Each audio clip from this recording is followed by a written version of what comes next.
Okay, are we up and running? Yes? Anyone? Okay, so I want to welcome everyone to our June 23rd meeting. I just have a few remarks here. I call the meeting to order and just certification of quorum, please. Chair White, we have more than 50% of the members present. Thank you. So a few remarks. The GRCF has released the 2021-2022 report to the community, which was received by the Board of Directors at the annual general meeting on June 21st. The foundation also approved their strategic plan, both of which will be shared digitally. The annual Grand Champions Appreciation Lunch returned on June 22nd after a 3-year hiatus due to the pandemic. The luncheon was well attended by past and present donors, and thank you to Gord for attending as well. Finally, Samantha and I will be attending the Conservation Ontario Council meeting on June 26th. Agenda highlights include Conservation Ontario comments on proposed updates to several pieces of legislation and updates on key Conservation Ontario projects and initiatives. So those are my comments. And I just want to say the GRCF, the foundation, had a very good lunch yesterday. They've got some great folks there, and staff presented a really good list of asks that will be going forward for things that we can't necessarily fund anymore. So look forward to some good things happening out there, including, as you're probably all aware, hopefully we're beginning to build the nature center at Guelph Lake in the fall. So that said, I've got a motion to review the agenda, that the agenda for the general membership meeting be approved as circulated. Moved by Brian, seconded by John. All in favor? That's carried. Any declaration of pecuniary interest? Hearing and seeing none, I have a motion that the minutes of the general membership meeting of May 26, 2023 be approved as circulated. Moved by Pam, seconded by Doug. All in favor? That is carried. Thank you. So delegations, we have a presentation. What? Am I all right? Okay. 9A, unauthorized activity at Rockwood Conservation Area. Pam, you're going to give us a presentation on the rock climbing there. Thank you. I'll just turn the floor over to you. That's all right.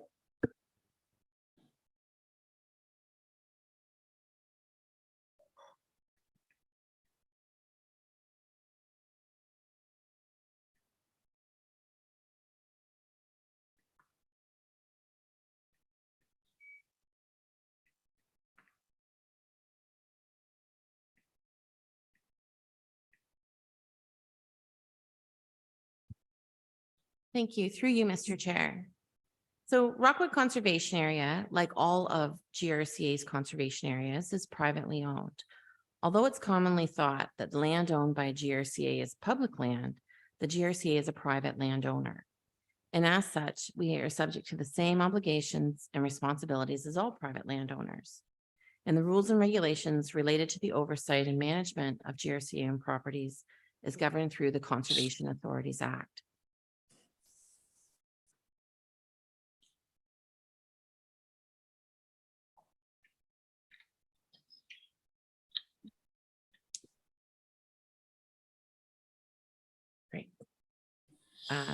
Though the GRCA lands provide opportunities for several types of recreational activities, rock climbing has been prohibited at all of GRCA properties, including Rockwood Conservation Area. For over 20 years, the GRCA has received formal requests to support rock climbing activities by the Ontario Alliance of Climbers and other individuals, specifically at Rockwood and Elora Gorge conservation areas. In 2009, GRCA staff presented a report to the GRCA board that recommended rock climbing continue to be a prohibited activity on GRCA lands. And this recommendation was approved. And since that time, senior staff have continued to meet with interested groups when they arise to convey this. Why was the climbing activity prohibited? Well, in 2021, the last time that GRCA leadership met with the OAC, the Climbing Association, options were specifically focused on the Rockwood Conservation Area. And at that time, their request to permit rock climbing, it was declined, and the following rationale was provided: that there are liability and safety concerns with this proposed use, there are risks associated with rock climbing, and if permitted, GRCA would be liable to provide that as a safe activity for all participants. And to permit this activity at Rockwood, we require direct and ongoing supervision of the site, fencing, access means, maintenance contracts, operational agreements, etc. And it would also need to have a increased insurance. To this location, there's no marked trail that provides access to the rock face. The area is very remote, and it presents a significant challenge to first responders who would need to access this area in the event of an emergency. And the proposed location is in an area of the property that's not really maintained for public access. There are no formal trails. There's no infrastructure in that area that would support this type of increased public use. The environmental considerations, where this part of the conservation area is very environmentally sensitive. There's significant natural heritage features, and you'll see if you went to the park and got one of our trail maps, we don't even include this area on our trail map.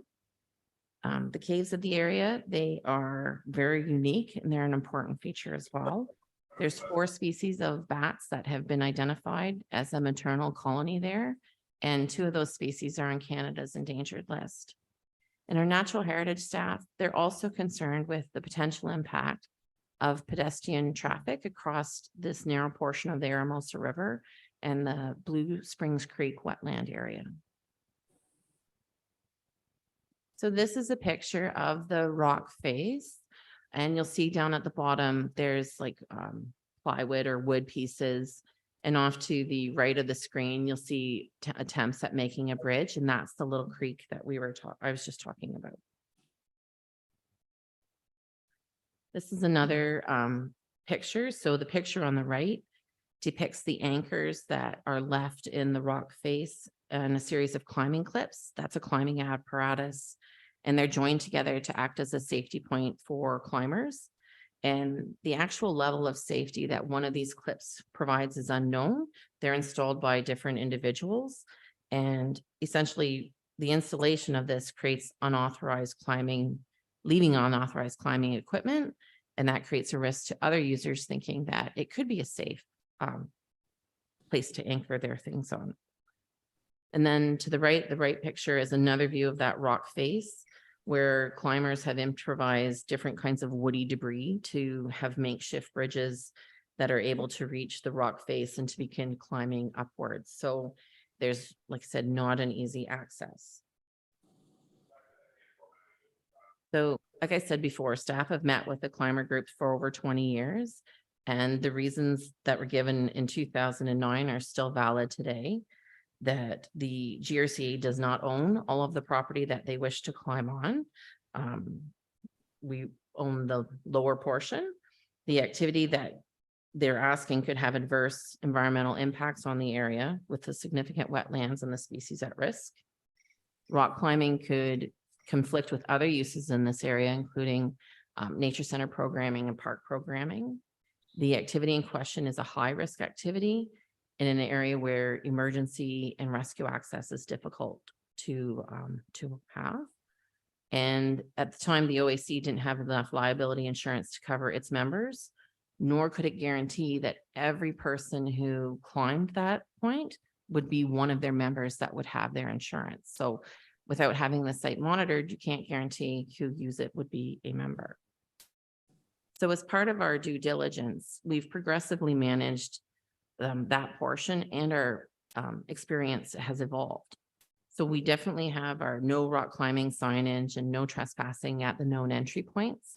And most of the people enter off the back end of the property, not at the front gate. Staff have progressively removed bridges and the other equipment that you'd see that could be reached safely from ground. So those the woody debris in the bridges were removed periodically. We moved to verbal warnings and having opportunities to educate climbers, and that evolved to a more direct enforcement approach with some provincial offense notices tickets being issued to trespassing and to doing a prohibited activity. And that was pre-COVID. We contacted the Ontario climbing group in an effort to have them remove their anchors and to convince them to spread the word and discourage climbing on our properties. We sought permission with the adjacent property owner to access the top of the cliff for the purpose of removal and of the anchors and items that were left behind. And that permission was granted and it was encouraged. And then finally, we reached the point of hiring the contractor to remove the anchors. And so that search was a long time. We started that search in 2001 or 21, sorry, not 2001. And it's really hard to find a contractor that is wanting to do this work, but eventually staff were able to locate someone and they commenced that work in June of 2023. So, in conclusion, ongoing approach to staff and senior staff. And the last big round of discussions was in 2021. And that was when Chair Mayor White and CAO Samantha Lawson reconfirmed our position to the Climbing Alliance and stated that rock climbing was still in a prohibited activity. Thank you. All right, thank you very much. Appreciate that. So we could drop the slides and I'll ask comments, questions from the board. Anything on this? So what we're going to be is receiving the correspondence, I guess, for information. Go ahead, Kevin. Also, mic on? Yeah, okay. I've got some questions and well, I guess full disclosure, when I was in my 20s and 30s, I did a lot of rock climbing throughout the world and understand the sport fully.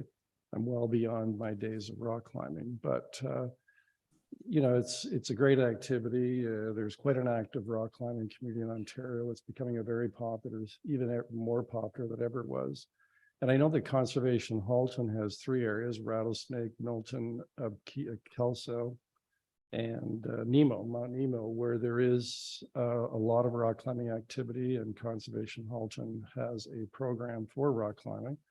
So I'm wondering, is it time that we took a second look at this and build on the experience of Conservation Halton, which has a long history of being able to manage this issue?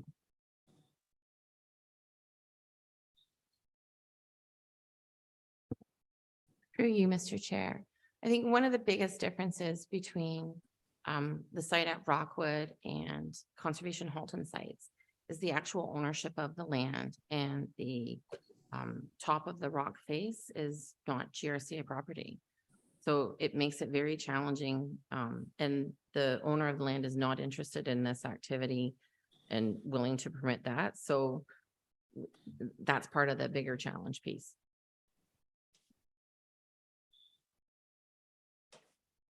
Waiting for that. There's the green light. Yeah, okay. As a lawyer, I understand that issue. So we own the land right to the base of the cliff? Yes. Okay. Yeah, that's kind of unusual. All right. Well, that obviously creates a big issue. What about the owner of that property? Did they actively enforce the Trespass to Property Act on their property? Through you, Mr. Chair, I'm not able to comment on what the other owner does or doesn't do. Well, do we alert them that this is happening on their property? Yes, we do. Yep. They're informed of our actions, the process that we have taken, and we do keep them informed of that. Yeah. Yeah, well, I can see some other issues, but probably they would have to be discussed in camera because they involve legal advice, but I'll leave it at that.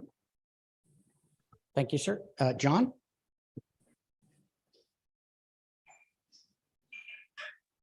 As you know, I live in the area that the mayor has talked about. I've lived there all my life.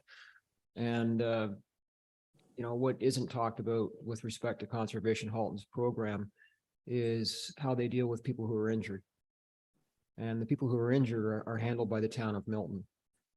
And typically the fire department, EMS, which is now a regional. And it is extremely difficult to get people out of the Niagara Escarpment when they've fallen down the cliffs there. There are a number of deaths that have occurred there as well over the years. You know, our fire chief is, you know, a subject matter expert on that. He has to plan for it, as does EMS. And typically the fire department is there before EMS is, because they've got the experience. It's a liability, in my opinion, with very little benefit. I'm not sure why we would relook at it. It's patently obvious it's not a good situation. And all you need to do is, in fact, talk to the town of Milton, anybody here I invite you to, and ask them about the challenges they have on that face. And Conservation Halton doesn't have that responsibility. And the town of Milton ends up cleaning up the mess. And it can be very sad at times. As the mayor would know, anybody who falls off those faces typically doesn't live. Thank you, sir. If there's, sorry, oh, go ahead, Mike. Thank you through the chair. There's no doubt that rock climbing is dangerous. There's no ifs, ands, or buts about it. It is a sport. And no matter what we do, people will be rock climbing. Okay? It's a passion for some people. Would it be worthwhile for the GRCA, and my understanding, what I just heard here, is we own the rock face, we own the bottom of the rock face, we don't own the top. That's what I thought I heard here. Should we be, is it possible, and I know GRCA doesn't want the rock climbing, but I'm not sure that's the right thing. Is it possible to talk to the owner that owns the property at the top and buy a piece of that so it can be kept in use? Through you, Mr. Chair. The owner of the property actually isn't interested in selling any of their lands. We've had extensive conversations with them about potentially purchasing the property, and they're not interested. Only person I know that doesn't want to sell a rock. Thank you. All right, thank you. So if there's nothing further, I have a motion with regards to the correspondence on the issue. That correspondence from Danielle, Colleen, Liz, Ben, and Jesse regarding unauthorized rock climbing activities at Rockwood Conservation Area, and from Jennifer regarding protection of Ontario wetlands be received for information. Going to mover, Sue and Brian, all in favor? That is carried. Thank you. Moving on to 12A, capacity measures and operational improvements at the Elora Quarry. Pam? Again, sorry.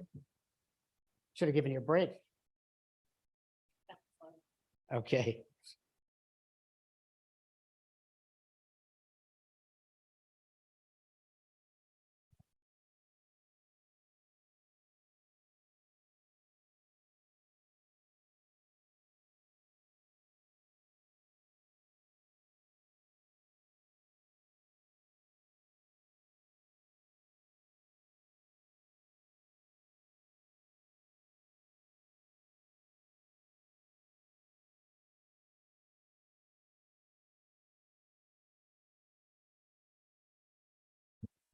Thank you. Through you, Mr. Chair.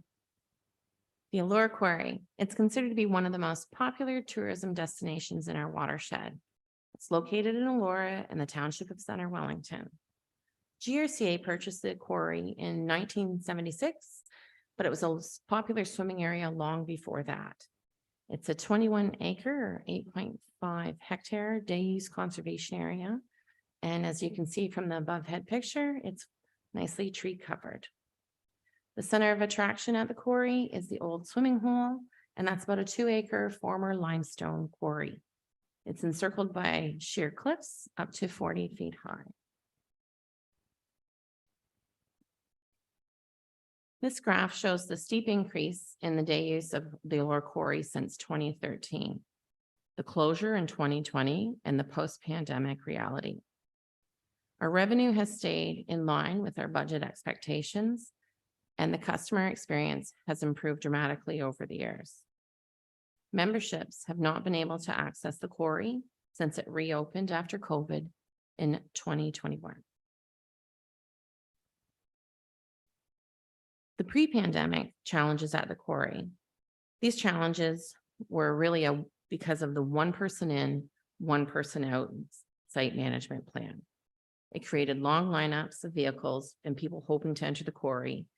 And some people chose to park anywhere they could find in the town to attempt to walk in and pay or trespass their way in. People parked wherever there was an open spot, on side streets, in private businesses' parking lots, parking blocking the resident driveways, all to be able to get close to being at the quarry. All of this overwhelming interest resulted in a general state of annoyance and frustration in the community. Many residents felt that the capitalization of the site was occurring at the expense of the local community. And in addition to the negative community response, the traffic challenges caused long lineups of vehicles hoping to enter the quarry, creating gridlock in a small town, making turning dangerous, and resulted in many accidents. Once inside the conservation area, there were limited spots to sit on the beach. The shallow swimming area was crowded. The vault washrooms had long lineups and couldn't be adequately cleaned until the end of the day. Again, resulting in many irate customers who had barriers getting into the conservation area and then a barrier to enjoying their afternoon. The site was overused. The washrooms were constantly needing attention. The trails became sparse. Vegetation was destroyed. And many upset customers and the frustrated Aurora residents, something had to change. So in 2017, the first capacity limits were introduced. Capacity was limited to 1,300 people a day. And this still meant that there were parking issues, traffic issues. Our staff, GRCA staff, required the support of off-duty provincial police officers every weekend and every holiday to help manage the site. In 2018, a new concept to raise the fee was introduced, and it had absolutely no impact on lessening the crowds that were coming. Social media posts across the province highlighted the Aurora Quarry's appeal and this small town gem, and people came in droves. A successful marketing campaign for the community in the province created more operational challenges for the quarry. A series of meetings with staff from the Aurora Gorge and Quarry, senior staff of GRCA, the Township of Center Wellington, and the OPP began to brainstorm solutions to be able to abate this larger issue of the public demand.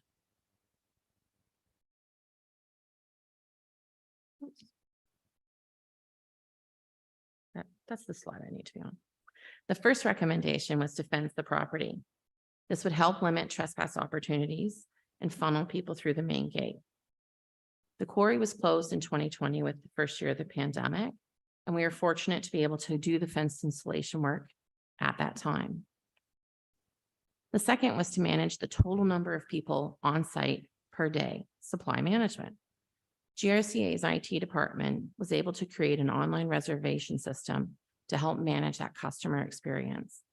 And in 2021, when the quarry reopened, amidst the COVID restrictions on public beaches and access, we were able to provide a safe place to open and have that quarry come back for customers to swim. Online advanced sales were limited to 200 people per session, and we had 2 sessions per day. Memberships were not compatible with the reservation system at that time, and they're still not compatible with the system.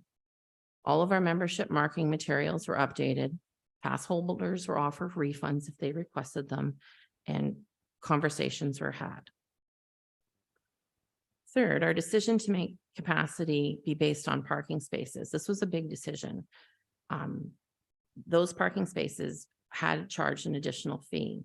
And we kept it that if you walk or rode your bike into the quarry, so if you're a local, you would not have that parking fee charged to you. You'd have the admission fee. So it helped the town. We weren't creating too many people in one site and not enough places for them to park. We controlled the parking, which led to being able to control and reduce our impact on the rest of the town.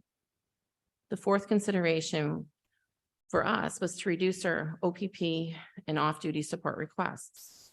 The OPP were having staffing challenges filling these requests, and they identified to us that it was great concept in the short term, but it was really unsustainable for them to be dividing this much attention to us in the long term. And we needed to create a new model of operating, and they needed their officers to be supporting other areas. We reassigned experienced GRCA staff to the quarry during the operating system. So in addition to having advanced reservations, our staff could successfully manage the customer experience and expectations, and they had such a broad awareness of our GRCA mandate and our corporate values, and they could emulate with confidence. So having a senior person on site meant that we could reduce our issues and have the better experience for customers. I think our biggest win was in the customer service realm with reservations and limits provided. There's space to spread out at the quarry. You can enjoy the beach, you can have a good swim, the washrooms are cleaner, and they're not overused anymore. And the final win, which one of the things that I enjoy, it's kind of like a tie with our customer service, is the environmental site changes at the conservation area by reducing the number of visitors. The trails have recovered greatly. They're beautiful.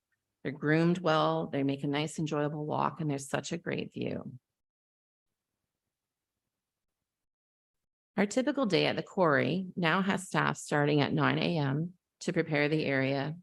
They groom the beach, they do the washroom checks, they check for garbage, walk over the trail, they look at our signage, and the conservation area opens at 10 for the first group. They have access to the conservation area until 2 p.m. Then there's an hour break between 2 and 3 where staff clean up, have their own lunch, reset for the 3 o'clock opening time. And the second group of customers can come in until 7 p.m. when the site closes to the day. Staff are on site till 8 p.m., some staff, to make sure that everyone gets out, and then we lock the gates behind them.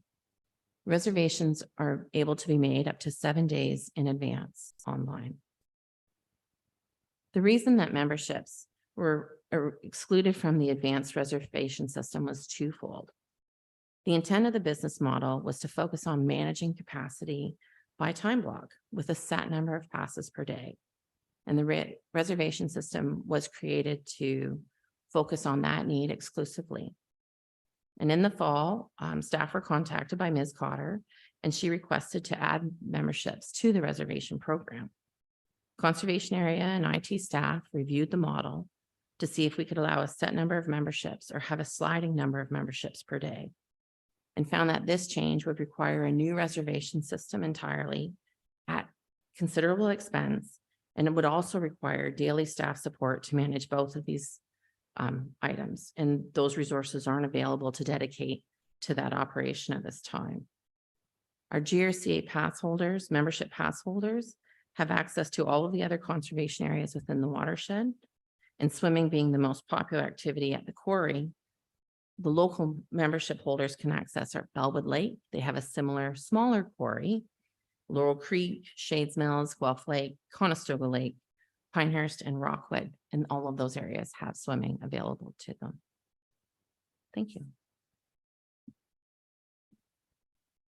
All right, Pam, thank you. Questions and comments? John, go ahead. Thanks, Mr. Chairman. Just want to understand what the cost would be to build a system that accommodates seasons pass holders. I'm not sure of the exact costs when we were looking at it. Reservation program systems will have to be rebuilt from scratch, and we'd still run into daily numbers and capacity considerations on the site as well. Just, Mr. Chairman, you might want to give consideration, to coming back to the board with what the cost would be. I know CH has a system, and I believe it does incorporate seasons pass holders. And I realize that you might have to start from scratch, but the technology is, as the chairman would know, is declining all the time. It's basically become a subscription service. You're not buying a package anymore, and that may make it more affordable, but there will most certainly be an operating expense to it, and it would be ongoing. But if you would give consideration to that, then perhaps the board could take a look at it. Sam, that's something we can, oh, I'm sorry, just, Yes, for sure, Mr. we'll take it, okay. Yep. We'll do that. We'll get a cost and take a look at that. Sean?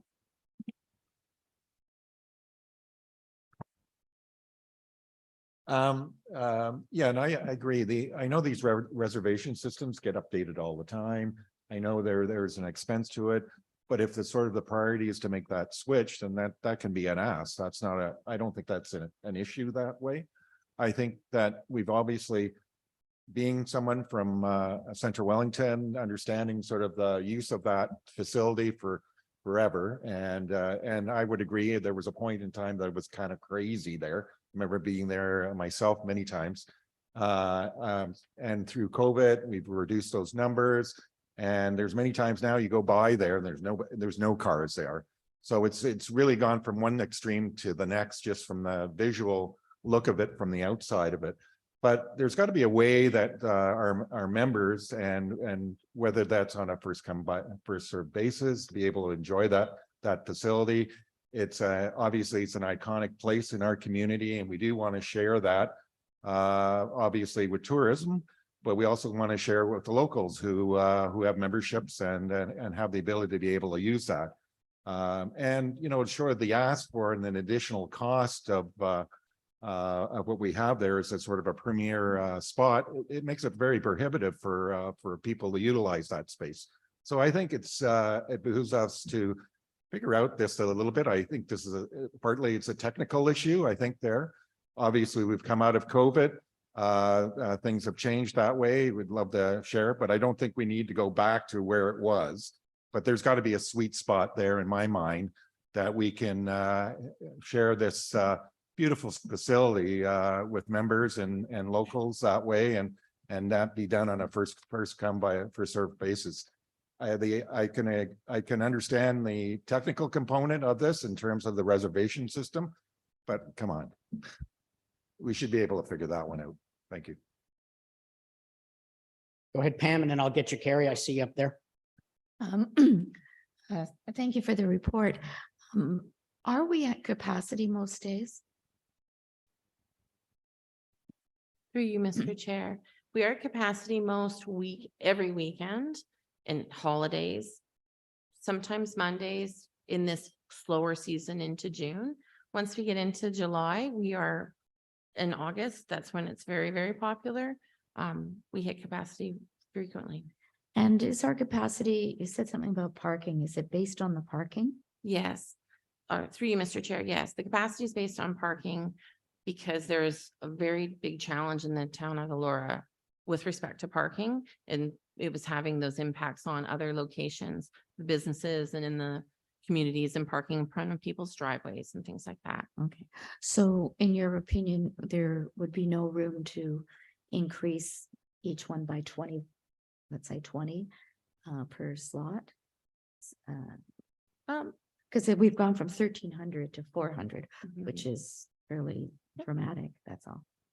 Through you, Mr. Chair, we have, we can do small increases, and it's just a matter, we don't know what day that people are going to drive 1 or 2 people in a vehicle and what day they'll bring in 6 people in a vehicle. So that has an impact. We only have an infinite number of sites for parking. So, but we have moved a little higher than the 200.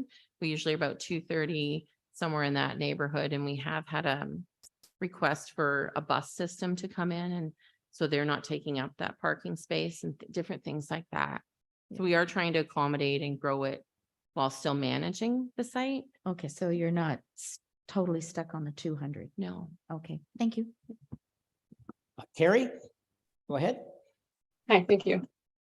Yeah, I'm just kind of concerned about the fact that, you know, the cost of everything has increased so much, and a lot of people rely on things like even, like I know at our libraries in Waterloo region, you can actually borrow a Grand River Conservation Authority pass through the library.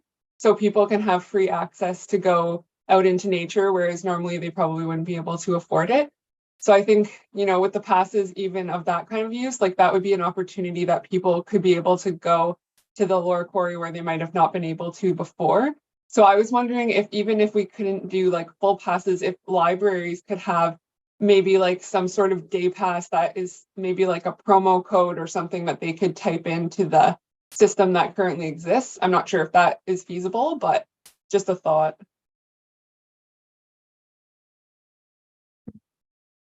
Through you, Mr. Chair, we can look into that with the concept of a new system.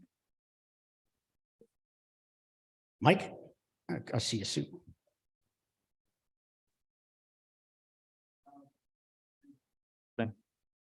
The issue is not necessarily the capacity of the quarry. It's the capacity of the parking. Is that correct? Is that what I'm getting out of this? Through you, Mr. Chair, partially, that's the largest issue is the capacity of the parking and people lining up and going outside of the quarry and moving into the rest of the town. The other issue, if you looked at the very first picture, the beach is actually very small. And I can't imagine what it would look like when there was the 1,300 people on it. But when you have 200 or 250 people on it, it's a reasonable amount of people on that beach. So it does lend to not just the parking, but also the size, the overuse of the trails, the overuse of the washrooms that are there. We've actually had to rent additional washroom facilities on that site. So it's a number of different things, but yes, it's not just parking. Yeah, but it sounds to me like the biggest issue is parking. That's what I got out of this whole conversation. Is there anywhere within the area and not on the city streets and not on, to take up parking spots for downtown business? Because that would be very resentful. Is there any way that we with the GRCA can find a parking lot outside of town? Okay, and still, I mean, the capacity of 200, I think is a little low. And that needs to come up, but have a somewhere outside a parking lot outside of town and bus people in. Is that a possibility? Have we investigated that? And is there some company that's willing to do this on the bus basis? I'm not sure that we should have to pay for it, but is there a busing company that's prepared to do that? I think that's the answer personally. Thank you. Thanks, Mike. Sue? Thank you, Chair, and through you. I was just going to mention, if you want to speak, push your microphone and you'll see it flash, and that means you're in the queue. The other thing I want to talk about is I was the head lifeguard at Pinehurst Lake for a dozen years. And I loved it, but do we have lifeguards at the lower gorge? Through you, Mr. Chair, no GRCA properties have lifeguards. Parents and swimmers have to assess their own skills. And we have a demarcation line, a buoy line where the elevation changes at 1 meter at every location. So that's what I was going to get at. This is a quarry. So children can walk off and drop off that elevation. If you increase the number, it's harder to find your child. If we get 200 on that size of beach, is quite reasonable, I think. But if you increase it to a greater density, you're putting more people's lives at risk, especially children. And it's very easy to slip over that 1 meter cliff, as we've known from other areas that we've had quarries in. So we have to be on the side of caution here and safety for the public. I know we want to provide good recreation for all, but we also want to maintain our park. We also want it to be safe and responsible. Thank you.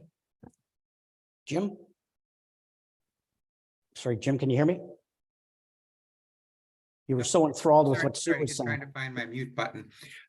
Years ago, there were concerts in the quarry, and I'm wondering if they were discontinued. Was that an operational decision, or would that have been part of the promotion company that that looked after those, which was a huge draw of people as well? Through you, Mr. Chair, I have to admit I'm unaware of the concerts at the quarry. It was kind of before my time. Sorry.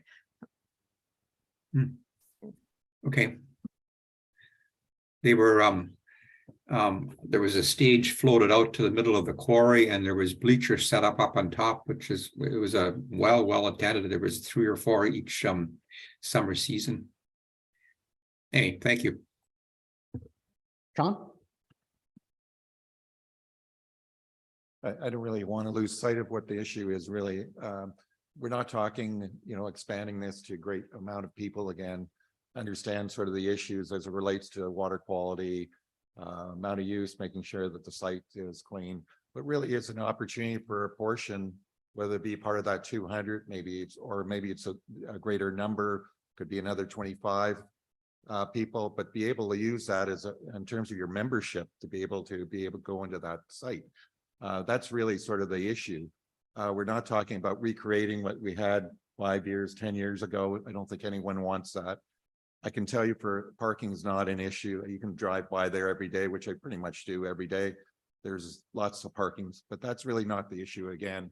It's more the issue in terms of how the general membership portion of that can enjoy that facility, given the fact that people do use our facilities all the time when they become a member. And this is being such an important place and a great place in our not only here, but for the watershed and users, that only if you have additional funds that you can share or utilize this facility. So it precludes families who are in locally or maybe in the KW region from coming there because they may have a membership, but they can't afford to pay that additional fees. And I know that we have with some of our sites, I guess we'll call them premier sites, we charge additional fees beyond the membership.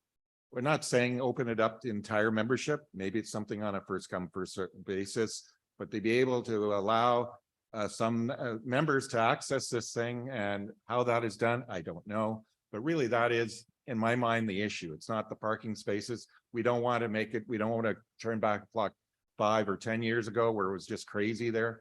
But there's got to be a sweet spot there that we can instill respect and the environment there, respect the fact that we don't have lineups, but I think there is a sweet spot there. So that's and really, I'm not the person to speak to what that sweet spot is. We do have smart staff here. We have to hire a consultant, figure out what that sweet spot, but there's got to be able to share that facility with our members and people who want to come here to visit as well. All right, John, go ahead, and then we're going to wrap up. Thanks, Mr. Chairman. I agree with Sean's comments. That is the crux of the issue, and the benefit, frankly, to GRCA is that it's a system that would support all of our sites, not just the Elora site. And I think that, you know, if we're signaling intent, I think that's probably the best objective that we can achieve today, because as the chairman knows, you've got a technological background, as do I. These things don't happen overnight. They do cost money, and the board needs to understand what that cost is. And I think that is likely the answer. And I agree. Let's focus on what the crux of the issue is, and I think it's technology. Thanks. Thanks, John. Lisa, did you have a question? You're just waving at me. Up, down, up, down. Sorry, I did have a comment, and you said you were going to wrap it up, so I dropped my hand to be polite. But I just wanted to comment on how I registered. I'm an avid hiker, and how I registered at Rattlesnake Point with my Conservation Authority card, or my Conservation Ontario card. They asked me to email them, sent back a code, which went right into their reservation system. So I had to do a tiny bit of work to get in through the reservation system, but it still, you know, meets their capacity and everything else. So it was a pretty simple process. And if they were over capacity, I won't be able to get in. All right, thanks, Lisa. Okay, so I think Sean's hit the nail on the head. At the end of the day, the ask, and it's a reasonable one. Let's take a look at the reservation system and see what we can do. With regards to all these other things, I think we need to be prepared for the future. And I want to compliment staff for what they're doing to begin to be proactive on what's happening at these parks. As everybody knows, certainly the mayor knows, Fergus's population is about to double. I know in Rockwood now, we have lineups that go right down the highway and they block the main highway, which where's the fix? Is the MTO going to put a lane in, et cetera, et cetera. And I think we saw some of the future during COVID when these parks were overwhelmed. And having lived in one of the neighborhoods, and I'm not making this personal, people are everywhere. They're up and down, they're in front of driveways, they're all over the place. And for local residents, it becomes very disturbing. And for OPP use to constantly push the people in the park and the park push them back out on the road, that's not a sustainable model either. So the Parks Department have done great work. It sounds to me like there's been some reasonably good restoration at the quarry with the things that they've done. And I think all of our parks are going to be facing absolute capacity issues and a need to protect the environment that's in those parks. So we're going to be seeing more of this. So we may need more technology. And I'll just conclude by saying, I don't think at any point was anybody trying to do anything other than make a workable system. Because if we could put 1,000 people in that quarry, we would. The intention here is not to reduce anybody's ability to see these beautiful parks, as Sean alludes to. So these are great assets. We're just going to have the challenge as the population balloons and infrastructure goes up, there will be, at the end of the day, restrictions on these parks. We're just gonna have to sort that out as we go along because they are finite. Anyway, so I have a motion here that report number GM 06-2349 capacity measures and operational improvements at the Elora Quarry be received as information. Moved by Pam, seconded by Sue. All in favor? Carried, and that goes with the caveat, of course, that staff will look into that reservation system. Fair enough? All right, moving on. Down to 12B, I have a motion that the minutes of the Ad hoc Conservation Authorities Act Regulations Committee meeting of June 7th, 2023 be received as information. Moved by John, seconded by Gord. Comments, questions? All in favor? Carried, thank you. Progress report number 5, motion that progress report number 5 be approved, circulated to all participating Grand River watershed municipalities, posted on the Grand River Conservation Authority website, and submitted to the Ministry of Natural Resources and Forestry in accordance with Ontario Regulation 68721. Moved by Christine, seconded by Carrie. Comments, questions?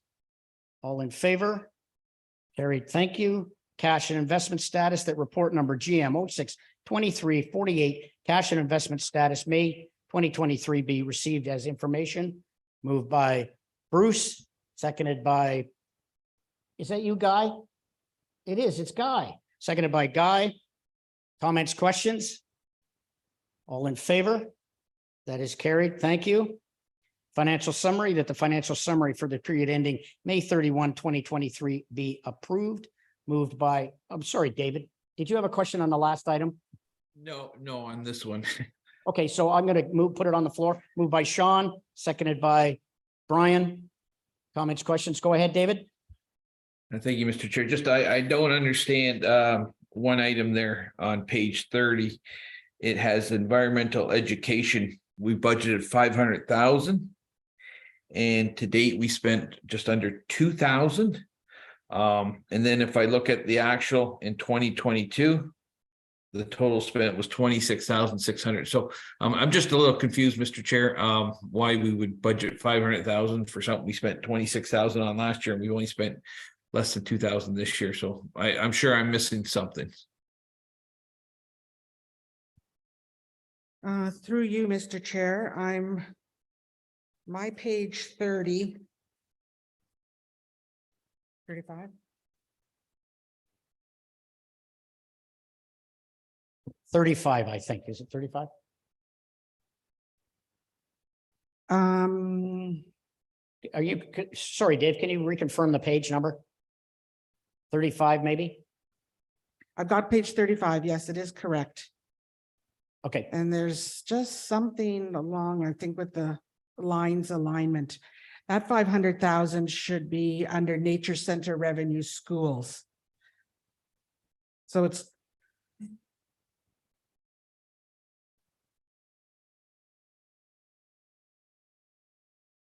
yeah, that, but I think there's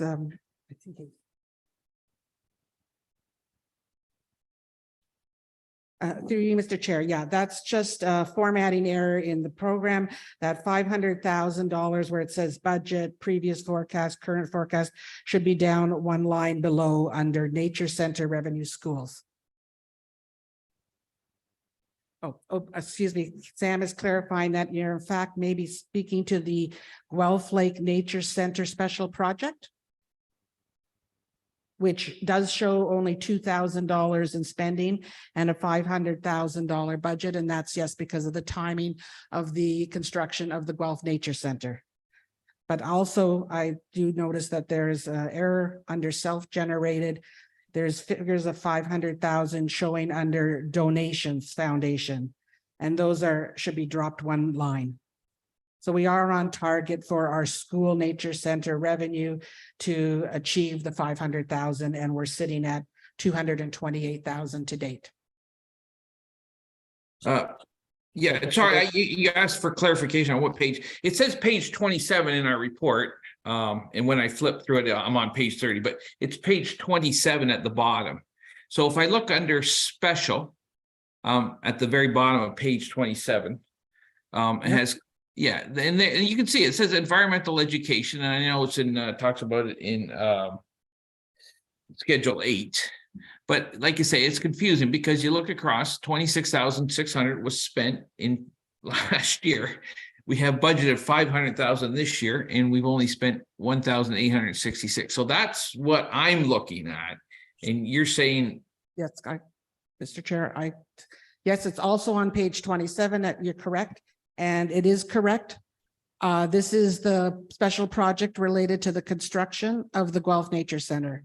We have only spent $2,000 to date. It was mentioned earlier in the meeting that maybe construction will begin in as early as the fall. And last year there were just some, I think, architectural charges or something like that last year, consulting charges, and it was only 26,000 last year. okay, thank you. Sorry for the confusion. Yeah, it's just a work in progress. And as soon as the nature center opens, that budget line will line up, and we've had slippage on one line, so good catch. And we'll fix that. All right. Now I'm lost. Okay, so I've called the question. Are there any other comments or questions on the financial stuff? Okay, call the question. All in favor? That is carried. Thank you. Request for proposals, motion that the Grand River Conservation Authority accept the proposal from Stantec Consulting Limited to carry out engineering consulting services up to the amount of 150,000 excluding HST. Can I get a mover for that, please? Moved by John, second by Pam. Comments, questions? All in favor? That is carried. Thank you. Moving along to 12G. I think Vahid, we have a presentation with regards to the Dunville 2 zone floodplain. Welcome, sir. Turn the floor over to you. Sounds like something from the Twilight Zone, right? Dunville 2 zone floodplain. Yeah, it's a very quick one.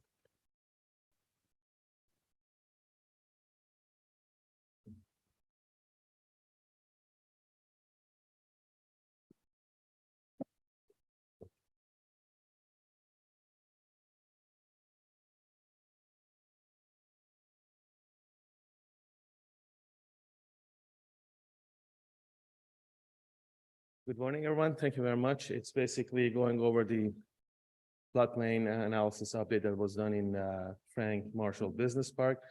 Basically, the county, Haldimand County retained a consultant company, Dale Richards Associates, to prepare. Excuse me, can you speak up? Sure. Is it better? That's great. Thanks, sir. Yes, Haldimand County has retained a consultant company to update the floodplain analysis and its scope master servicing plan for Frank Marshall Business Park in the Haldimand County, in the community of Dunville. Basically, this work was carried out in support of the phase 2 of the Haldimand County official plan. The update of the floodplain analysis was to determine whether it's possible to apply and feasible to apply the 2-zone policy with the goal to identify developable areas within the floodplain, which is the safer portion of the floodplain in the community. The hydrology was updated to achieve the flows associated with the Hurricane Hazel or regulatory storm event. The work was based on the previous work that was done by the CA in 1998, and it included the lands contributing to the main branch of Maple Creek, headwatering in the northwest portion of the area, northwest of Frank Marshall Business Park, going all the way through that park and discharging into the Grand River downstream of Dunville in the area. Hydrology was completed, and based on that, a hydraulic model was developed and floodplain mapping was updated based on that. Basically, the model starts with 100-meter upstream of the railway corridor between North Shore Drive and Grand River Outlet, all the way to Dales Road. The quality of the work was very good, and based on that, the floodplain, regulatory storm floodplain was updated, and the 2-zone policy was applied. Based on the results of the assessment, it was identified that the development opportunity in that area will increase for a total of 17.7 hectares, almost 16 hectares. Now, if we exclude those little islands that you see in the middle, we will end up with 12.5 hectares of land that can be developed based on this updated analysis. As you can see, most of the gain will be in residential, basically almost 9-hectare increase in residential, around 3-hectare residence increase in industrial areas, and overall 12.5 hectares. Applying the updated land use to that, it is possible to have an additional 144,236 square feet of industrial space based on the application of the two-zone policy. 54,000 square feet of commercial space, and a net gain of around 168 residential properties, which makes this study very feasible. And I think it has been approved and processed based on that. Thank you very much. If All there are right, any questions. Thank you, sir. I'm going to ask questions before I go to the motion, just to, well, you're here in case they come in fast and furious. Are there any comments or questions? Okay, go ahead, Rob. So I noticed on there about the 168 units for residential. That's based on current zoning, I believe, because my understanding at Haldeman County, some of those Frank Marshall lands that are currently zoned light industrial might be converted to residential. Realizing that Frank Marshall has been water and sewer, and we tried to market that since the 80s in Dunville, and not having a great turnout, we've decided that there's more demand for residential. So I'm assuming those numbers would change, because if those lands were converted, the numbers would go up. Is that correct? Through you, Mr. Chair, I would say those numbers are a function of the proposed land use. You're correct. If the land use changes, that will change as well. Go ahead, David. Thank you, Mr. Chair. Yeah, it was an interesting read, because if I read this correctly, this is being done to increase the amount of land available for development. And I'm just wondering, and we all know the population pressures in our area. Are there more of these in the pipeline, or does staff see more of these coming? Has there been any more requests for something like this? I'm just wondering, like I say, given the huge population pressures on our watershed. Through you, Mr. Chair, yes, we already have in many of our urban areas anyway, and yes, of course. Okay. Anything? Go ahead, Kevin, sorry. Sorry. Thank you, Mr. Chair. When I was looking at the diagram, I had trouble distinguishing between the area that's regulatory floodplain and what part is the fringe. Can you explain that to me? For sure. Using the diagrams?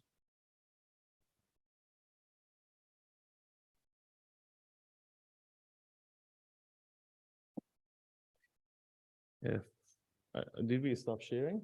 I believe we stopped sharing, so I can share that again.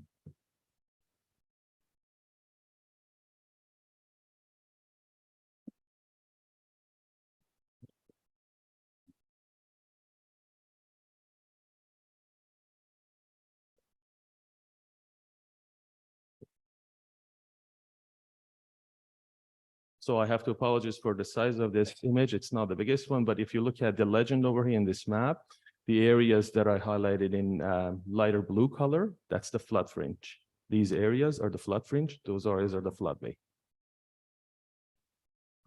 Okay, what criteria do you use to designate an area as being in the fringe? Sure, a set of criteria were, I think, established before the study. I think it's following the 2x2 rule, and the depth of certain threshold, I believe, if I recall correctly, velocity is less than 1 meter per second, and depth of less than 800 millimeters or 0.8 meters, and the product of depth and velocity to be less than 0.4. Those are the technical criteria that I have in mind. Right, and that's based on Hurricane Hazel? That's based on the floodplain associated with Hurricane Hazel. Yes, correct. Right. And generally, what would the depth of the floodwater be in the fringe areas in the event of a Hurricane Hazel type flood? Well, see, flood fringe, the definition of flood fringe is the area on the side of the floodplain where velocities and depth are safe enough for people not to have any negative impact on them or properties. It's not a fixed, I think, based on MNR, criteria is usually it's around 0.8, less than 0.8 meter, but we always establish those before the study. Okay, thank you.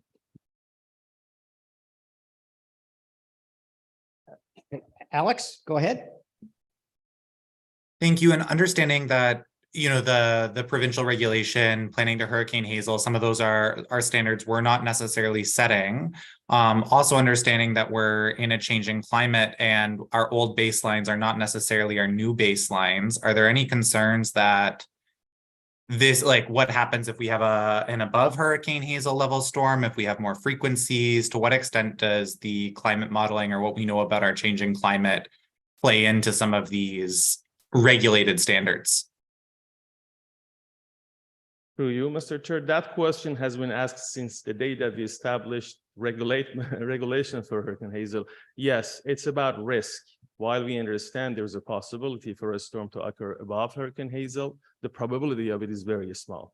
So based on a risk assessment, we believe, and I think rightfully so, the province has selected a good storm as a representation. Okay. I don't see anybody. Oh, sorry, John. I'm not used to old fashioned hands. Yeah, I know. Be great if we can get back to that. But I'll get off that hobby horse right now.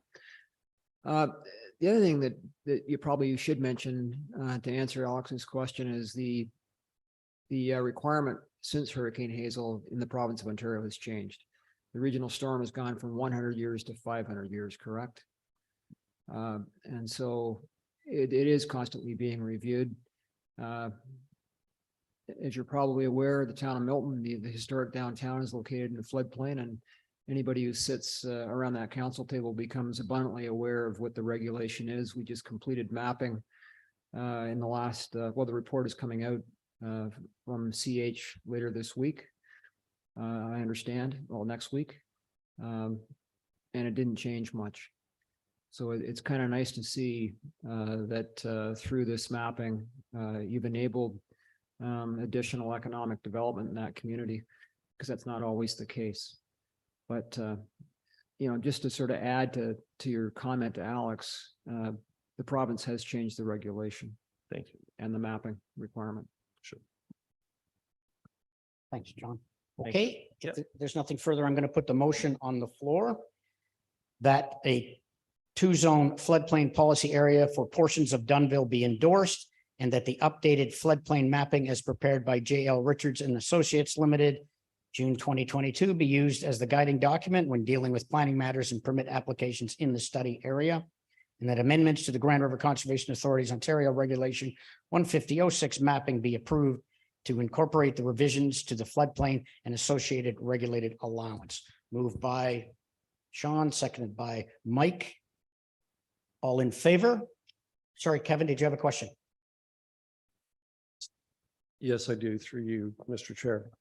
Are we imposing any conditions that for the title documents for properties that'll be in the fringe, that there be a warning in the title documents? And I ask that because if there's a Hurricane Hazel flood, then the areas are going to be flooded, but not to the extent that you're saying life or limbs are in jeopardy. But there would be property damage though, and people upset. Through you, Mr. Chair. So we don't actually register safe, harmless, or anything on title anymore, just because there's changes to floodplain mapping. So through the regulation. Can you please speak up? People on Zoom can't hear you. Through you, Mr. Chair, in terms of registering anything on title, we don't do that because we do have the regulations. So it is embedded in the official plan. So if a permit application or anything comes or somebody decides to purchase the property, they can do a title search, which we get involved in. Also through the permit process, they're made aware of whether or not they're located in the floodplain, and then what the parameters are around the policy framework if they're applying to do any activities on their property. So what about somebody who's purchasing a property that's already been constructed, a resale situation? Through you, Mr. Chair, generally speaking, their lawyers would circulate us when they do the title clearance for it or the check, and we provide all of the regulatory information. So if it's in a regulated area, whether it be floodplain, wetland, steep slopes, we provide that information to their lawyer to do the title clearance. Call the question. All in favor?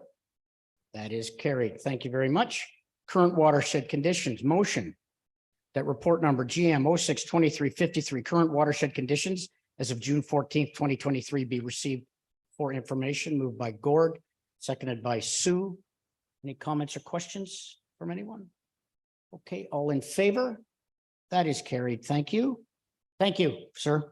And then moving on to foundation member appointments. So this is the foundation board we referred to earlier that does all that great fundraising for the Conservation Authority. Motion that Robert Eilers, Jerry Lawler, Karen Levy be appointed to the Grand River Conservation Foundation for a term of 3 years, and that Ted Smith be reappointed to the Grand River Conservation Foundation for a term of 3 years, and that Wayne Fife be reappointed to the Grand River Conservation Foundation for a term of 1 year. A mover for that, please. Moved by Lisa, second by Rob. All in favor? That is carried. Thank you. I believe we're going to move into close for a quick item. So, where am I here? Okay, I have a motion that the general membership enter a closed meeting in accordance with the Municipal Act, Section 239, for the following purposes: litigation or potential litigation. Been into a meeting several years ago and they're still there. Okay, so if we're good to go, I have a motion that the minutes of the previous closed session be approved, moved by John, seconded by Bruce. All in favor? That is carried. I so before we go, so the next meeting, as everybody knows, is August 25th. There'll be no meeting in July, so can all go up to the quarry if you've got some time. So can I get a motion to adjourn the meeting? Moved by, I'll get somebody online here. Guy, moved by Guy, seconded by Ken. All in favor? We are adjourned. Enjoy your July, folks.